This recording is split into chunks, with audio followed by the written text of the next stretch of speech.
దేశ సమగ్ర అభివృద్ధి సంక్షేమానికి ఉద్దేశించిన పలు కీలక నిర్ణయాలకు ప్రధాని నరేంద్ర మోదీ అధ్యక్షతన జరిగిన కేంద్ర కేబినెట్ సమావేశంలో ఆమోదం లభించింది.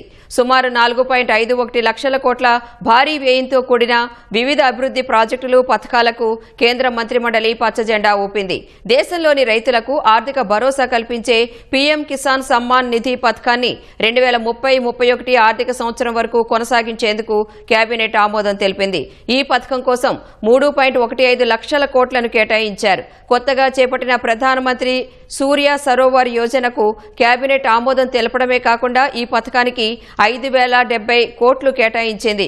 సముద్ర వనరుల పరిశోధన వినియోగం దిశగా చేపడుతున్న 84,084 కోట్ల విలువైన సముద్ర మంథన్ ప్రాజెక్టును కేంద్ర కేబినెట్ ఆమోదించింది. క్రీడా రంగాన్ని ప్రోత్సహించడానికి ఖేలో ఇండియా జాతీయ క్రీడా ఫెడరేషన్ పథకానికి 36,441 కోట్లు మంజూరు చేశారు.